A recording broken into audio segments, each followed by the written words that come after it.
So this video is a refresher on setting up appropriate linearized color workspace and how to create lookup tables.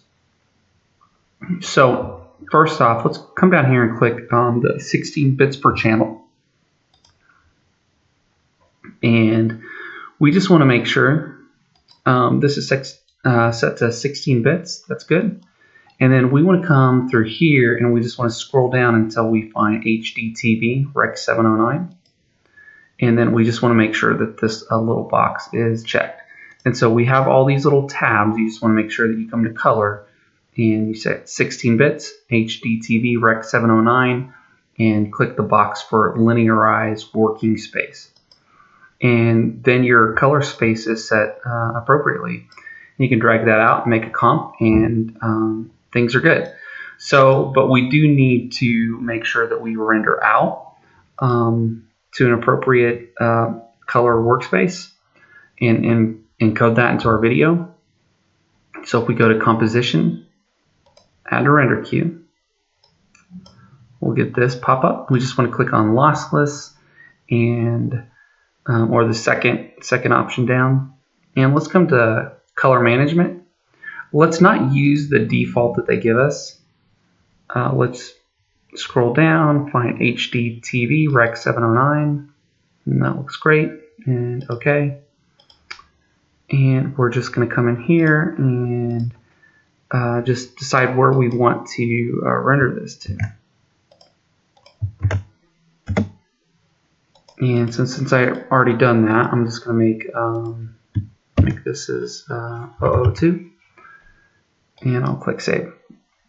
And then once I've set this up to appropriate color space, this up to where the file goes to, then I just need to click render, and the footage will render out.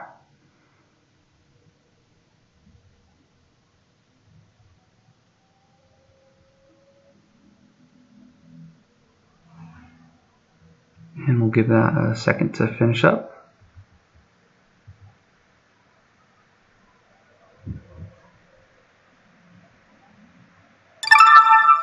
Okay, great.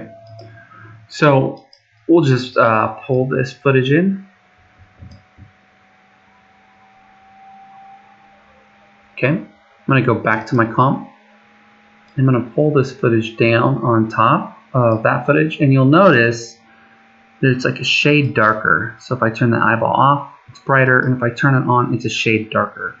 So we can see that there is a profile embedded, and so After Effects is trying to figure that out. Let's help After Effects by right-clicking on our newly imported AVI, going down to Interpret Footage, over to Main, and from here we just want to go over to Color Management, and for our assigned profile, let's just click on that and find HDTV Rec 709 and OK. And now we have that profile assigned to that footage. Okay. Now if we come down here, if we turn this eyeball off, it won't. We won't really see a difference anymore. Things are back and working correctly, so we are good. Okay, so to create a lookup table in Photoshop, it's just a good idea to get an image from whatever you're going to be working on. So just make sure we click on our composition, go to composition, save frame as, and go to file. I'm going to just click on Photoshop sequence and just we get in here and just click on the word Photoshop sequence. That'll pop up. And let's just click on TIFF sequence and click OK. I'm going to come in and I'm going to click over here now. And I'm just going to call this for LUT, or lookup table. That's what LUT stands for. And OK. And OK, so I've got that set up. I've got where it's going. And now I'm just going to click render. And now that's done.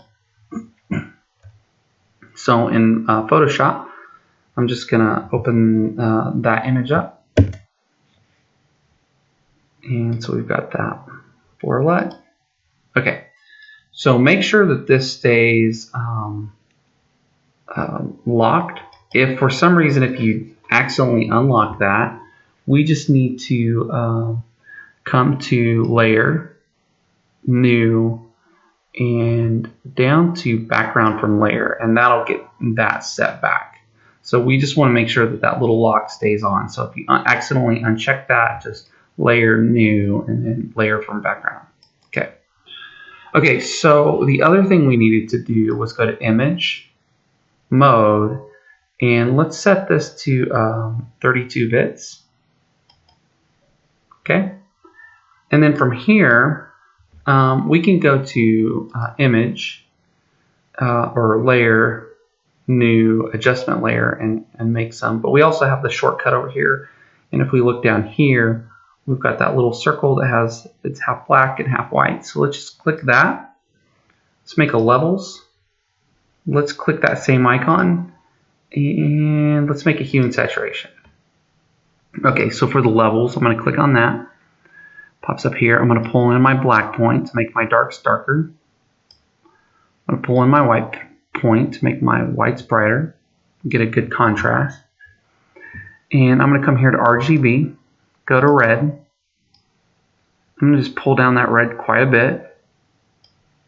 And, you know, we can really do whatever we want. So we can keep this in RGB and play around with this, do whatever we want with the gamma or the black point. So we can play around with color.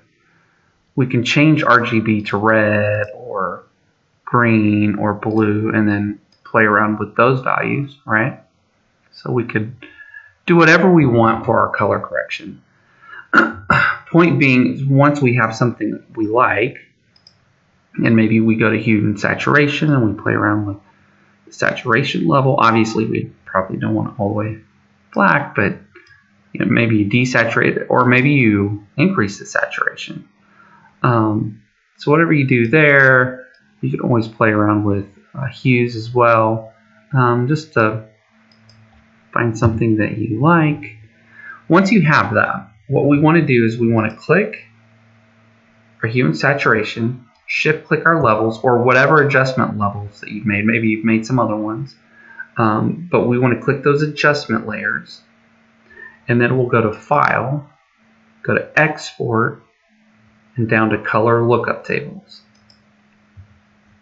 And then from here, and you can put your name in here if you wanted to put a copyright on that lookup table or something like that. But I just set the grid points to 64. I just set that to high, and I only checked 3DL. I mean, we could make multiple files if we wanted to keep those checked, but we don't need them. So I'm just going to keep the 3DL checked. And so you should have something like this. And then from here, just click OK. And I'm just going to call this LUT 2. And boom, it has made our lookup table. Okay, so if we go back to After Effects and come back to my composition, so I was in my render queue, I just clicked back on my composition. If I click on that top footage, or I could turn it off or delete it and then do it to this one, but I'm just going to leave that on and click on the top footage. If we come down to Effect, all the way down to Utility, and apply Color Lookup Table, we can come and find that LUT. And that LUT _2 is what we just made, so I'm going to open that up. And now you can see that we have imported that color profile that we created in Photoshop. So that LUT that we created over here in Photoshop is now being transferred into After Effects.